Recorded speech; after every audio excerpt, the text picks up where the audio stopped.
2 Corinthians 9, the Bible reads, "For as touching the ministering to the saints, it is superfluous for me to write to you. For I know the forwardness of your mind, for which I boast of you to them of Macedonia, that Achaia was ready a year ago, and your zeal hath provoked very many. Yet have I sent the brethren, lest our boasting of you should be in vain in this behalf, that, as I said, ye may be ready. Lest haply, if they of Macedonia come with me, and find you unprepared, we, that we say not, ye, should be ashamed in this same confident boasting. Therefore I thought it necessary to exhort the brethren that they would go before unto you, and make up beforehand your bounty, whereof ye had noticed before, that the same might be ready as a matter of bounty, and not as of covetousness. But this I say, he which soweth sparingly shall reap also sparingly, and he which soweth bountifully shall reap also bountifully. Every man according as he purposeth in his heart, so let him give, not grudgingly, or of necessity, for God loveth a cheerful giver. And God is able to make all grace abound toward you, that ye always, having all sufficiency in all things, may abound to every good work. As is written, He hath dispersed abroad, he hath given to the poor, his righteousness remaineth forever. Now he that ministereth seed to the sower, both minister bread for your food, and multiply your seed sown, and increase the fruits of your righteousness, being enriched in everything to all bountifulness, which causeth through us thanksgiving to God. For the administration of this service not only supplieth the want of the saints, but is abundant also by many thanksgivings unto God. Whilst by the experiment of this ministration they glorify God for your professed subjugation unto the gospel of Christ, and for your liberal distribution unto them and unto all men, and by their prayer for you, which long after you for the exceeding grace of God in you. Thanks be unto God with his unspeakable gift."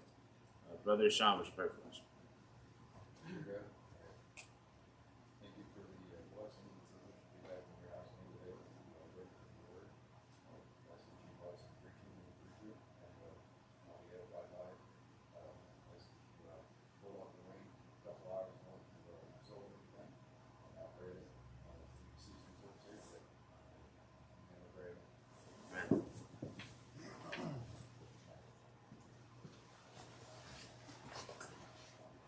All right, let's take a Bibles there.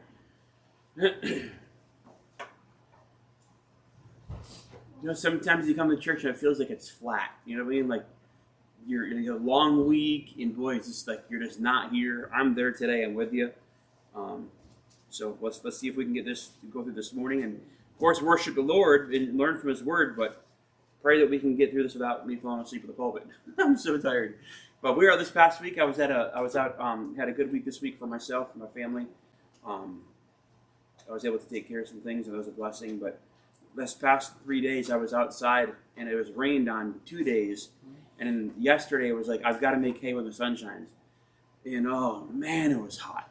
Just like, what am I doing? First, the morning part, until about 2 o'clock, was like 90% humidity, and it was like 85 degrees. And I was like, this is like Florida. Why would anybody want to go to Florida? And for vacation? What? Anyways, so last week we looked at, we're going to continue today what the thought about from last week. And this is kind of a thing too. Anytime you come through expository preaching, sometimes it just feels you're repeating yourself. You ever notice that? It just feels like could you imagine going through the major prophets? Talk about repetition. Oh, it's annoying. But you know what? Repetition, it breeds contempt. You know, retribution. Repetition breeds contempt. And the things that we learn week in, week out, we soon come to a place where we have contempt towards it. Like, yeah, here it goes again.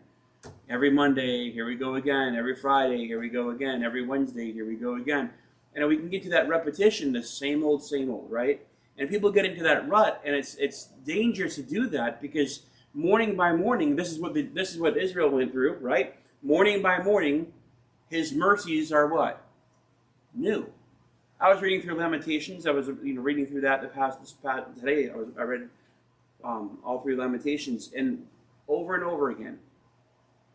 They just, you see them, hey, morning by morning, your mercies are new. It's so easy for us to breed contempt to the things that we know it's going to happen. Sunday mornings, sometimes it breeds contempt. It's like, man, we go to church. Yes, we want to worship the Lord. Yes, we want to sing songs and be around the brethren, but sometimes it's like, sometimes we don't want to go to church and be around brethren, right? It can breed contempt, and we got to be careful of that, safeguard ourselves towards that. So we're going to read this in chapter 8. It's doing the same thing in chapter 8 going to chapter 9, the same continuation. So when you're going through chapter by chapter, it repeats itself. It's like we just covered this last week. Remember, Paul is writing a letter. He's not, in writing with the intention, hey, some guy 2,000 years from now, is going to be writing, he's preaching a series through a book. Going through expository preaching, he's going to go verse by verse. And boy, he's going to throw him for a loop because he's talking about money 2 weeks in a row. This is going to be fun. And guess what, guys? What? It's at a Baptist church. They're going to love it. So anyways, we're going to get into it. So last week was talking about the delight of grace giving. And we talk about, obviously through our donations, what we give to the Lord. It ought to become from a free will. It's not financial based. It's free will based. It's from our heart. It's from our faith. And then we talked about how we can give give even of ourselves if it has to be, but it's what God lays upon your heart, what you purpose in your heart. The dedication, it's got to be inward purpose. It's got to be from inward purity. And it's got to be a priority. It's got to be a priority that you set forth, not that anyone else can put upon you. I can't force you can't force another person to give. It's got to be for our own hearts. We talked about that. And then realizing our gift is a declaration. Now, thankfully, we don't pass a basket around. We don't promote. We don't put a list on there who's tithed in the past 5 weeks and who hasn't. But it's really between you and God. That's it, right? So the declaration that we have is, but it's a readiness to serve. It's a readiness of our will. It's a declaration of our love and our ready mind. And it's proving our love.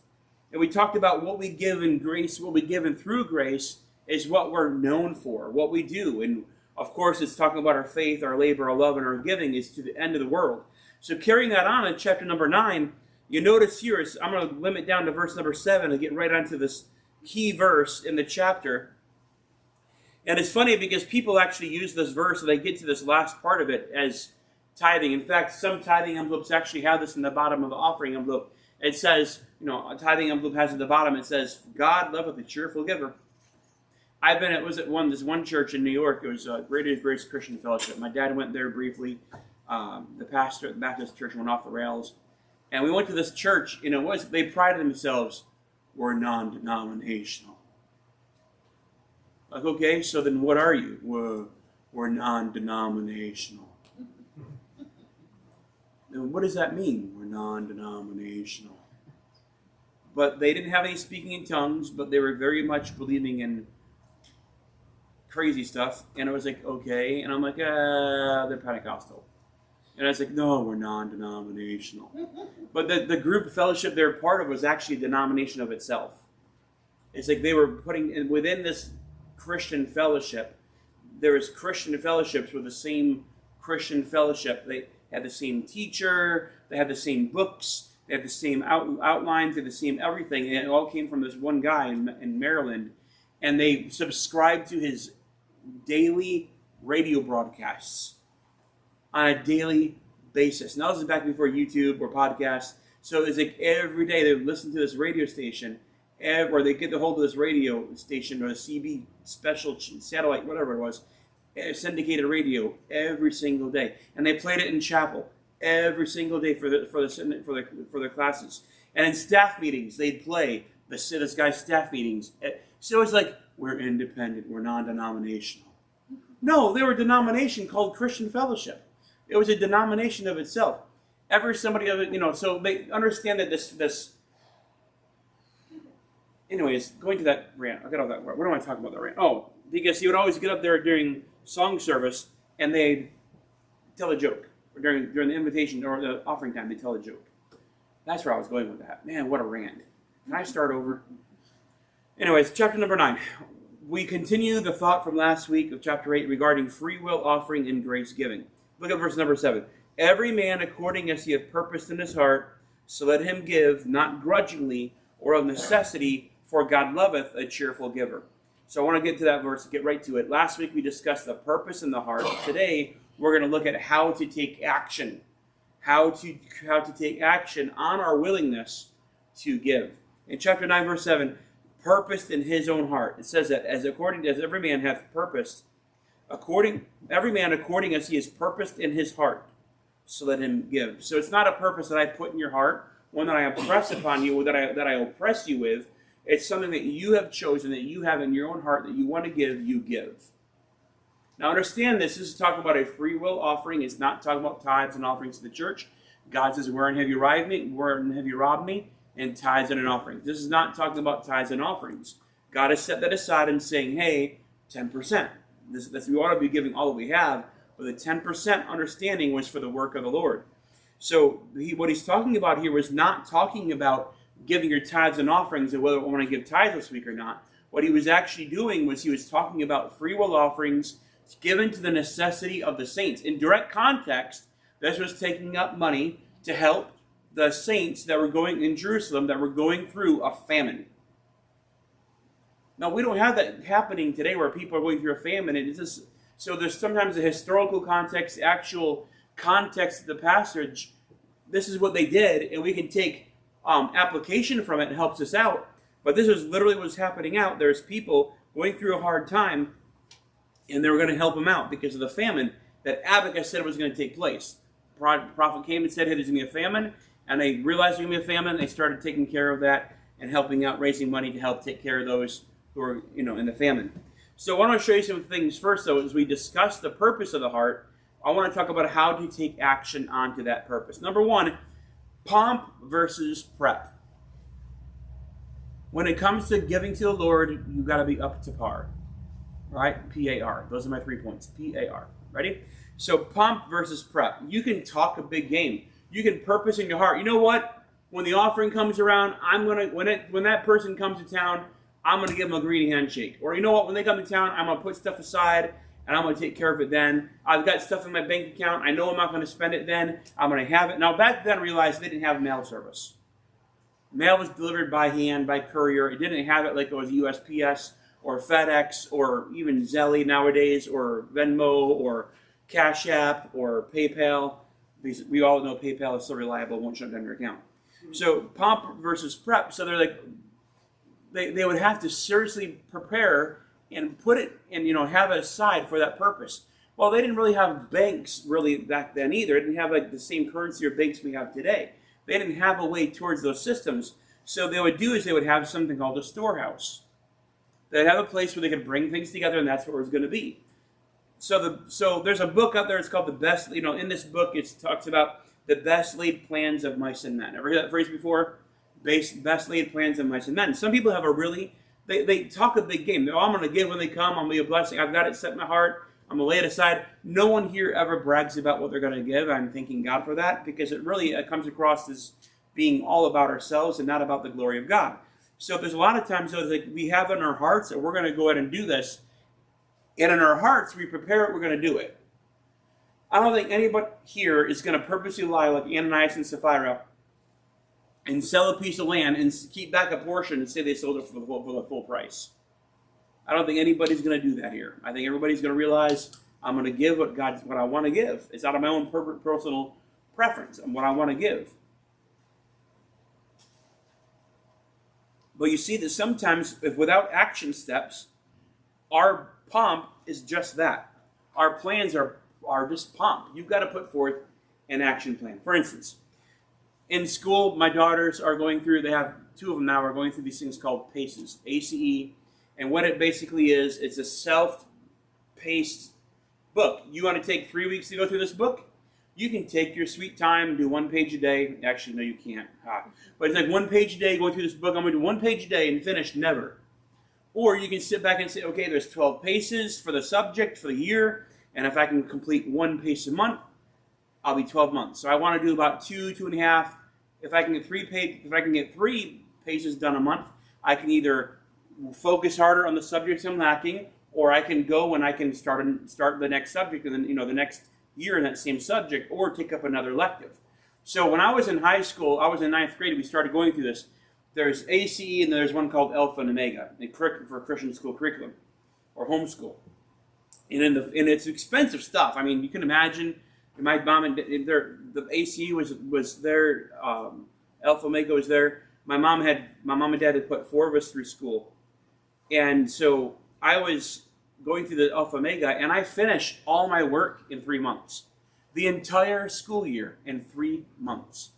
My GPA was 3.75, 3.79, A minus, A minus. I was finished I got all my schoolwork, all year in 3 months' time. And I'm like, now what do I do? I finished everything I was supposed to do. What do you want to create? This. 3 months, I was done. 9th grade, done. Absolutely just done. So my parents made me go back and erase my work and do it again. I'm like, oh. But it's like, you got to do something for the rest of the school year. But I finished it all in 3 months. I was like, what in the world? But pacing ourselves towards that end. Let's say you want to go ahead and finish, you want to read a book. Okay, great. You got a book, it's 156 pages. Awesome. How many pages do you want to read a day? When do you want to finish the book by? Something simple like that, right? I want to run a marathon. Okay, that's 20-something thousand miles. Why would you want to run a marathon? But okay, that's what you want to do. Okay, 26.2, right? Yep, 26.2. Okay, so you want to go ahead and do that? Why? Because I want to do something, because I want to achieve it. Okay, great. You're not going to just get out one day and say, I'll wake up in the morning, I want to run a marathon. You got to discipline yourself to run the marathon, right? So you got to discipline yourself for that end. You get yourselves up to a 2K, 3K, 2 steps. Usually that's my limit, 2 steps, and I'm done. But you got to plan yourself to what you want to do. Okay, I want to save this much money. You got to put action steps towards that. That's with anything in life. Okay, I want to be able to lift 10 pounds. Okay, we'll start. Just do it. But it's like, if you want to work, just get yourself going. Whatever the thing is you want to do, you got to start doing it. But in New York, I've got a friend. He's a sweet guy. His name is Evan Davies. Love the guy to death. He's from our old church. Before he did anything, he would take out a piece of paper, and he would literally take his mechanical pencil, and he would write down everything he was going to do, action steps. He was gonna, okay, I'm gonna rewire something, whatever it is. He would simply take the thing and draw a map, and label everything. He was like meticulous. You thought it was written by like with ruler, and I mean, he was like the neatest handwriting I've ever seen, ever, from a guy or a lady ever. And he was meticulous in what he did. I mean, to the point. We're going to rewire a circuit. We're going to rewire from this one switch to the other side of the wall. And he literally drew everything he was going to do, measured out in his mind how much feet. He made a scale. I mean, he was just meticulous to the extreme. Take your Bibles, go to John chapter 5. He was very meticulous in what he did. Nothing's wrong with that, but he was planning that thing out.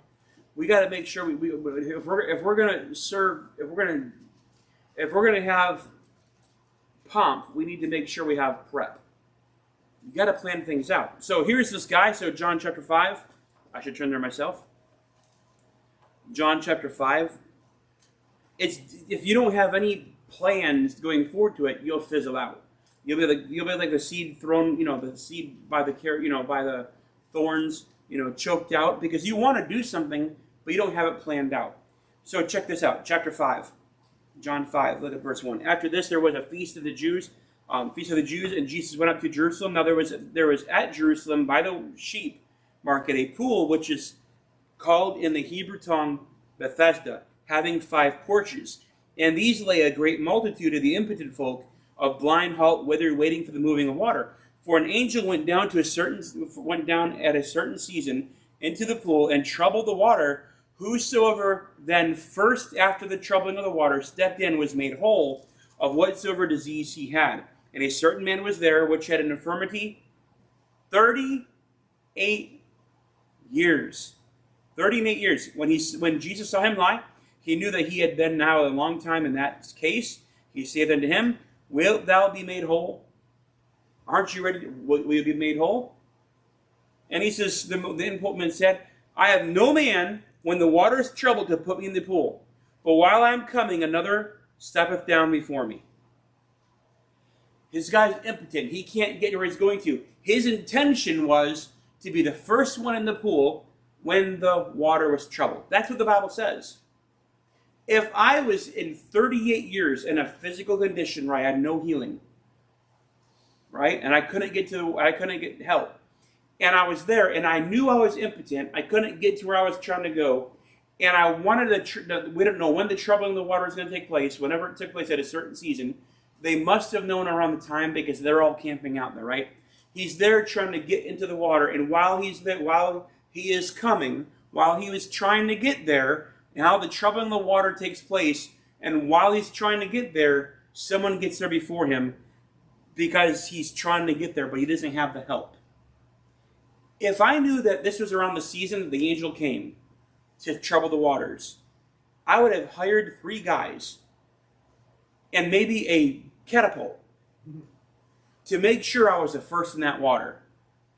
His intention was, I'm going to be the first one in that pool.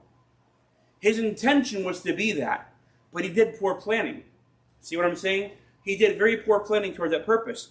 Look at chapter Luke chapter 14. Let's go there. Luke chapter 14.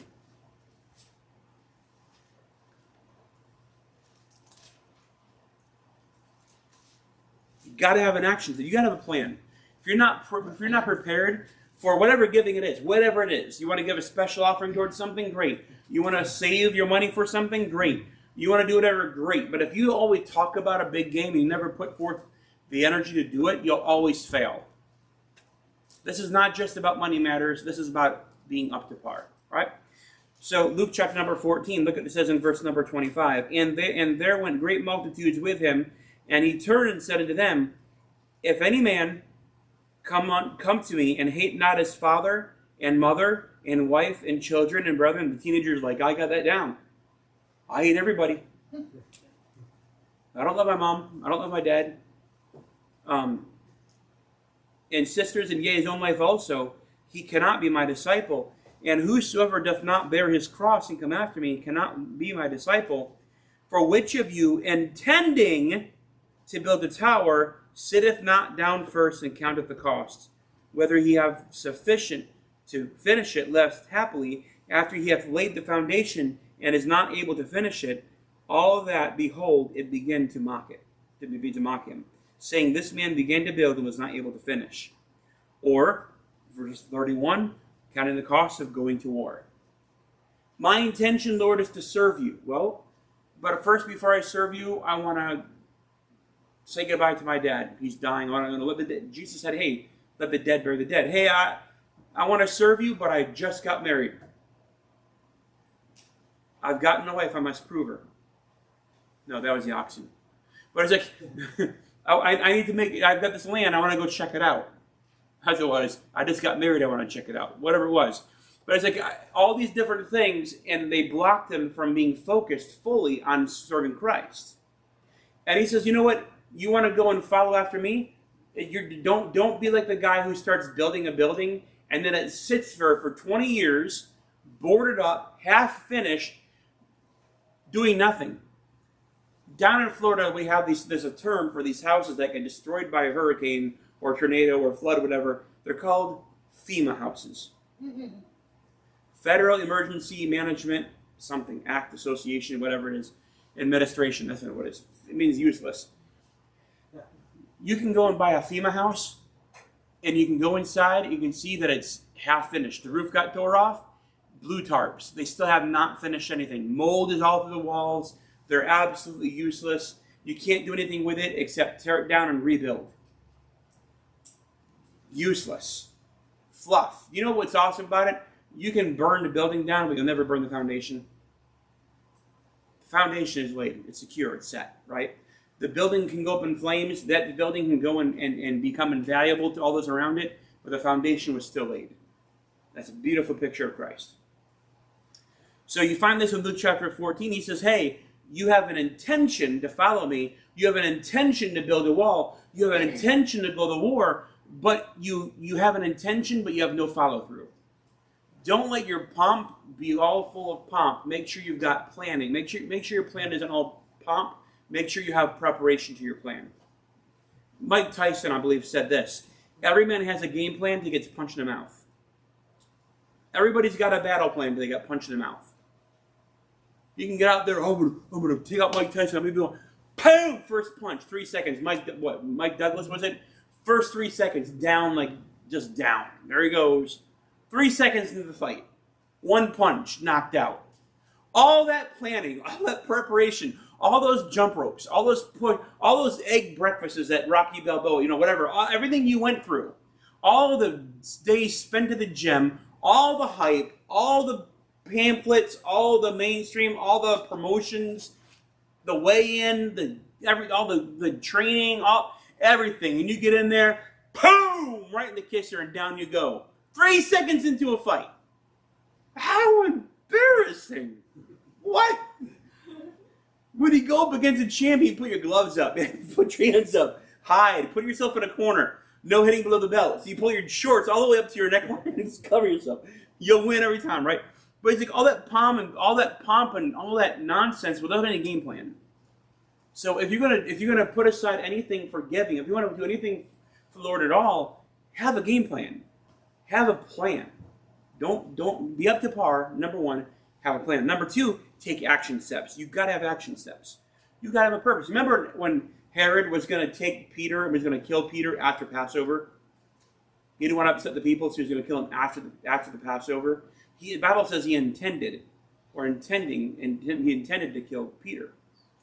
So here's the thing. What are the roads to hell paved with? Good intentions, right? I intend to do these things. But if you're not up to par, whatever. So let's go back to spiritual things. I want to give X amount to such and such, to so and so. I want to do this with my life. Great. What are your steps? Well, one day I want to get married. Great. What are your steps? Well, I want to go do such and such. Great. What are your steps? What are your plan? What is your plan? If it's just talk, it's vanity. You're beating the air. What is it you want to do? Put it forth to steps. P. Par. Prepare yourself. Make plans. Get it done. This goes to all strategies of life. The second one is our action. Start. Do something. Start it off. What do you want to do? Every year, I've sat down for the past two and a half years, I've sat down and I've written down a business plan of what I want to do for my business. What I want to be, where I want to go, and every month I take that action plan out. And I look at it and I'm like, oh man, I'm way off. Where I want to be at the end of the year and what it takes for me to get there, I'm looking at it and I'm seeing this area I'm doing really good, this area I need to improve, this area, why didn't I even start? It's July, it's June. By the time I get this in motion, it'll be July, it's 5 months left the year. All right, let's rethink this one and see if maybe I can save this for next year. But the things I want to do in my life, the things that I want in my spiritual life, I put together a game plan. I put together a plan that I want to go forward. But if all I have is a plan, and I have a blueprints for a successful life, and I've got the Bible, and I'm reading the Bible, and I can know the blueprint forward and backward, great. You can have all the Bible knowledge there is, fantastic. But if you have the seed left in the barn, what is the purpose? You got to do something with it. You got to start sometime. Well, I'll start tomorrow. I saw a shirt that said this, I'll procrastinate maybe tomorrow. I mean, that was hilarious. I'm thinking about procrastinating about procrastinating. I'm like, that was awesome. That was so cool. But it's like action step. Paul addresses their willingness, but he says, I want to be able to boast about you. I told this to my girls this morning. I said, look, I want to be able to raise girls. I want girls that are trustworthy, that I can trust to do something. When I tell them to do something, they do it. I don't have to second guess. I don't have to second wonder if they did it or not. That if I said, hey, do this, I don't have to second guess if they did it right. I don't have to keep on going after them and keep on asking, hey, did you do it? Can you let Megan? I want to make sure that that they're doing when they're setting themselves up to do it, they're doing it. So Paul addresses that, and I want to make sure we do the same thing. Look at chapter 9, verse 1. For as touching the ministering to the saints, it is superfluous. Help me out. Thank you for me to write unto you. I can't read that word. Superfluous. It's useless. It's vain. It's fluffed up. It's a great big word nobody can pronounce. For I know the forwardness of your mind. I mean, seriously, King James translators? Seriously, guys? I don't think that was in the Greek. Anyways, verse number 2. For I know the forwardness of your mind, for which I boast of you to them of Macedonia, that Achaia was ready a year ago, and your zeal hath provoked very many.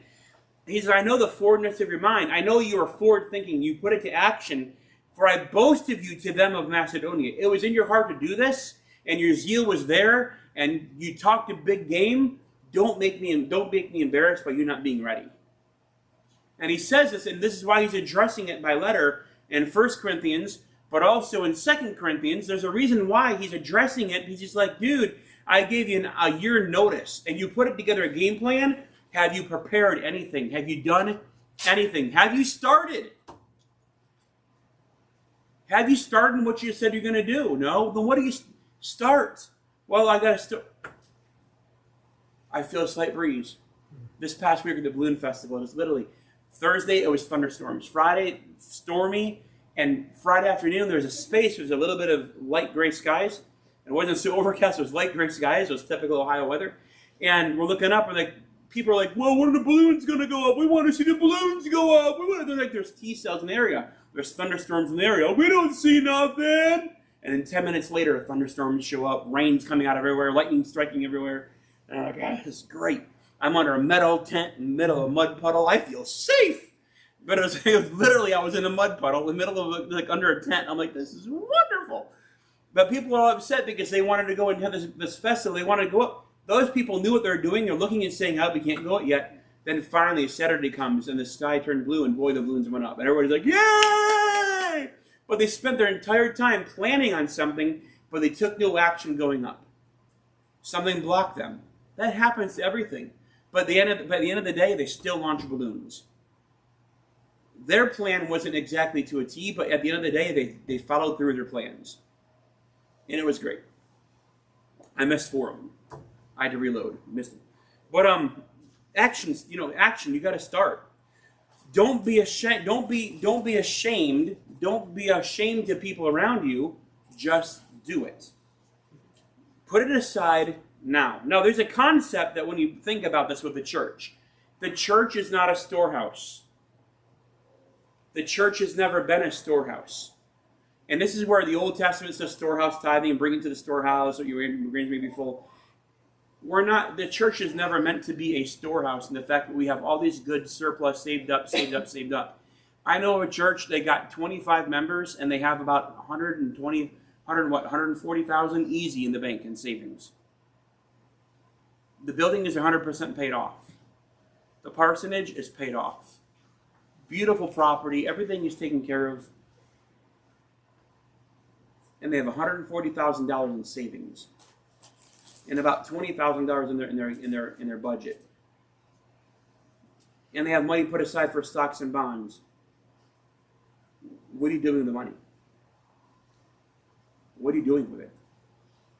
Saving it for a rainy day. Really? While there's missionaries out there, you can't support missions.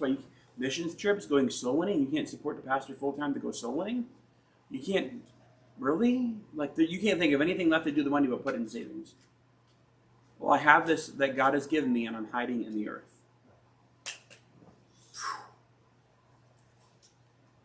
Wow. Right? Wow. Here's the difference. There's 2 things that people look at when it comes to church. They think church is where you bring everything to it and it becomes a storehouse of everybody's money. That's not what a church is. In fact, what God teaches about the church was that it was going to be given to the church, and it was distributed. Women keep talking church. Bless God. Just kidding. Love you. But I was like, bring it to the church. She didn't take it serious at first. But bring it to the church, and we have to distribute to the need of the saints. Distributed to the need of the saints. And that's what a storehouse is. It takes in, that's not what a storehouse is, it's what a clearinghouse is.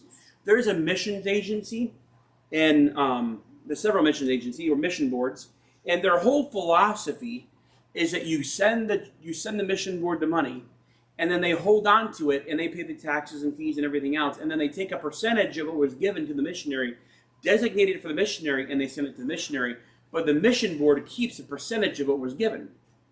And it becomes is nothing more than a money service for the missionaries.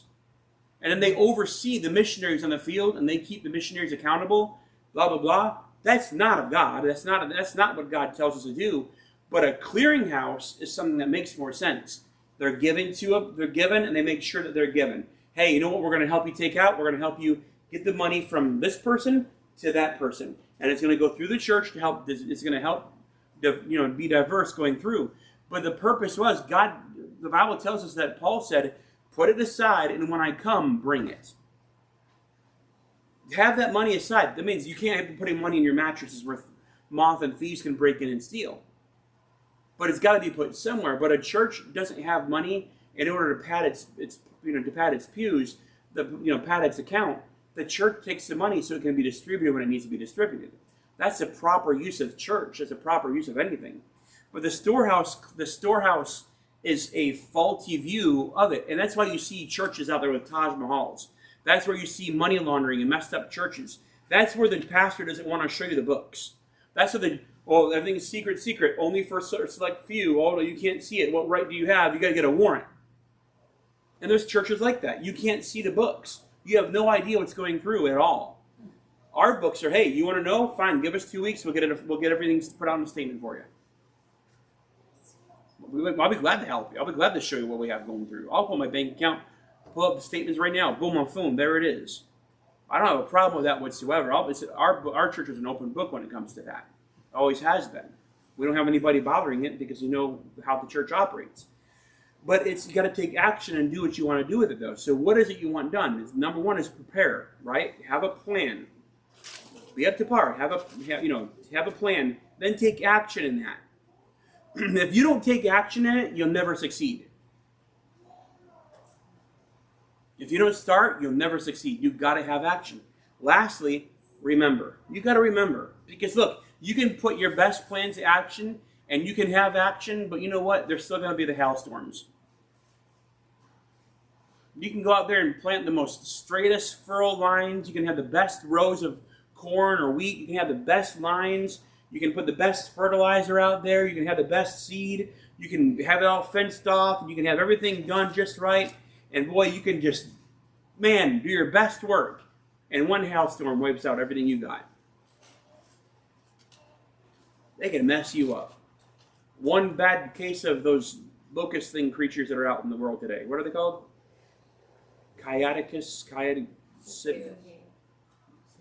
Cicada, there you go, mosquitoes. Yeah, cicadas. Those things, alive, right? Eating everything there is. But you can do your very best and it still comes out.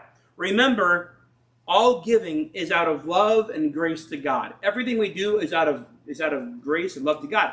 So you're saying before you give in grace, you have to have grace. My wife said this past week, and I was like, man, that was actually really good. But she said it at home. So it's all good. Before you give in grace, you need to have grace. It's not going to come from. Can bitter and sweet come from the same fountain? Can you trust filthiness with truth? Right? So it's like, you got to make sure you've got grace in your life. Grace is given in order to live and to give. Mercy is given in order to live and to give. Forgiveness is given that we can live and give. Love is given so we can live and give. Justice is given that we can live and give. Judgment is given that we can live and give. We can both live in it and give of it. That's with everything. But if we remember that, hey, you know what? Sometimes we can intend to do something. We can put our action towards it. And what happens when God says no? Acts chapter 16. That's the New Testament. It's kind of going the other way of Revelation if you're there in 1 Corinthians, 2 Corinthians.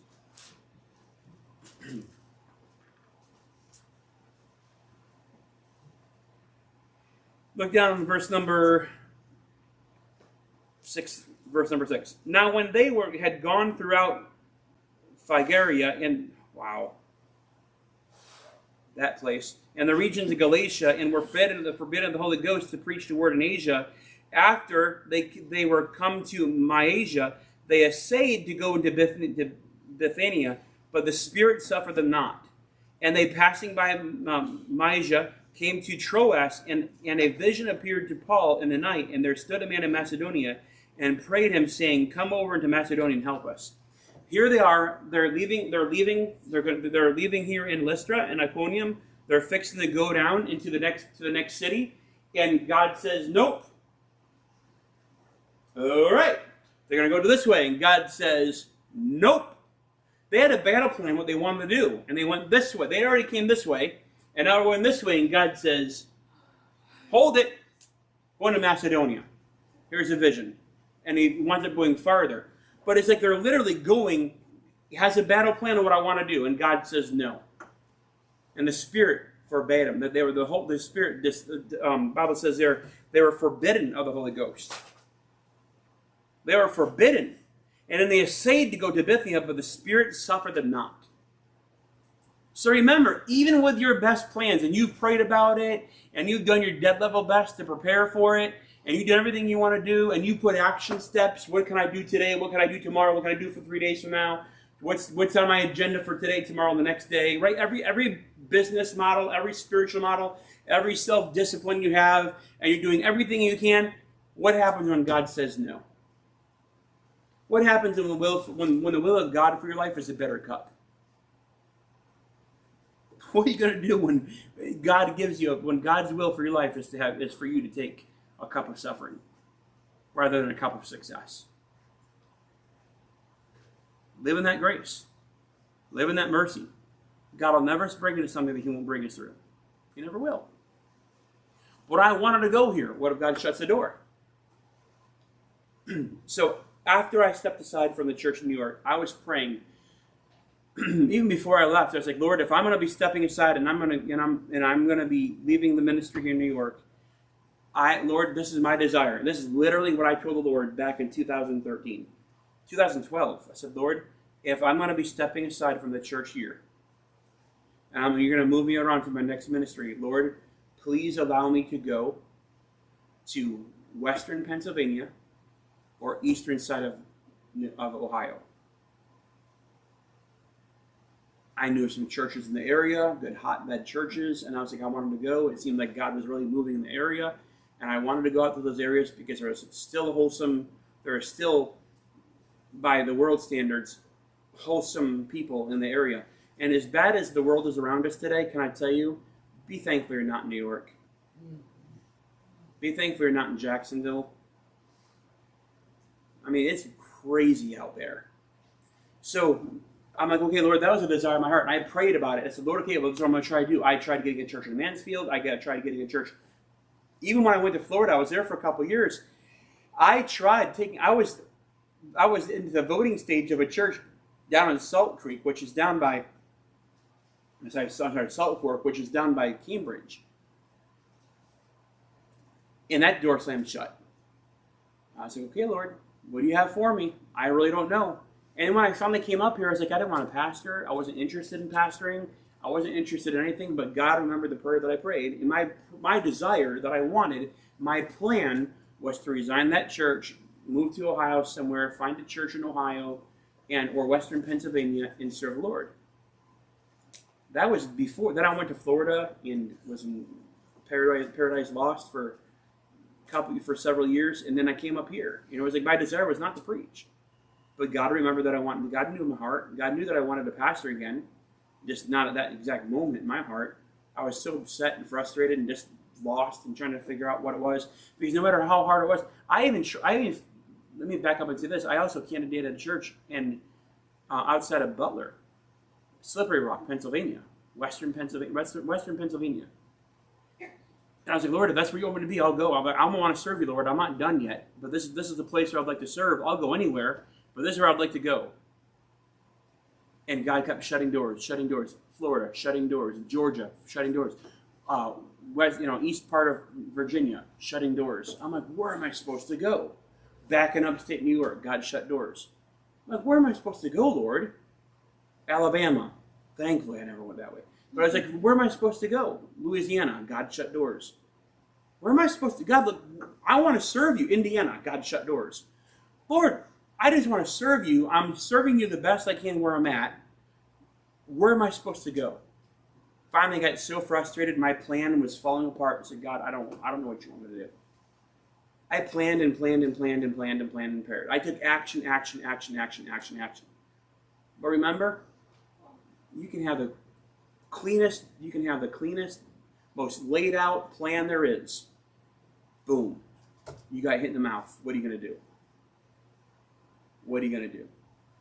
We receive grace to live in that grace, but then to give that grace. Same thing with mercy. Everything that God gives us, blessings, everything that God gives us, chastisement, is for us to live and to learn from it. Then lastly, look at here, not just remember that, hey, just because you plan it doesn't mean God's going to allow it. Remember also God's unspeakable gifts. It's beyond words. Paul just says it briefly at the end in the passage. He says, hey, thanks be to God for his unspeakable gift. What are the unspeakable gifts? I don't know. Paul couldn't explain it. It was beyond words. He couldn't put it to words. And we try explaining it today, it's beyond our understanding. It's beyond our comprehension. But there's that unspeakable gift that can't be said, that can't be understood, but we know we have that unspeakable gift. Right? I mean, there's a song that says, I can never praise God enough. For all his mercy and love. All that God has done and all that he will be, I can never praise God enough. I can't put it to words. I can't even put it to a song. But thanks be to God for that unspeakable gift. But you have to be up to par. You have to have a plan. Don't talk about it. Have a plan and action. Take action on that plan of what you want to give and what you want to distribute, what you want to do for the Lord. Have a plan, have an action, but remember, just because you planned it doesn't mean it's God's will. God's plan is a what, not a where. God's plan is a what, not a who. There's no such thing as God's will for your life. I'm sorry, guys, but if you're looking for God's will for your life, that's a cheesy pickup line. There's no such thing as there's no woman, it's God's plan for your life. It's a what? A virtuous woman. A woman who loves the Lord. A woman who's going to serve and do the roles of what a woman's supposed to be. That's a what, not a who. God even said it this way. Whoso findeth a wife findeth a good person.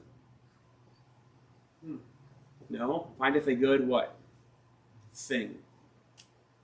Because it's not we get so trapped in trying to find a who. It's not a who, it's a what. This is the mold that God wants for us. And whatever fits that mold is what we're supposed to have. If it's outside of that mold, it's not what we're supposed to have. We are cookie cutters. God will mold us to what he wants us to be. And we'll be conformed to his image, but you've got to make sure in our lives we're up to par. Don't live without a plan. Don't plan without an action. And don't have action without remembering sometimes it's going to rain. And just trust God through it. All right. Let's take time for a fellowship and pray and thanking God for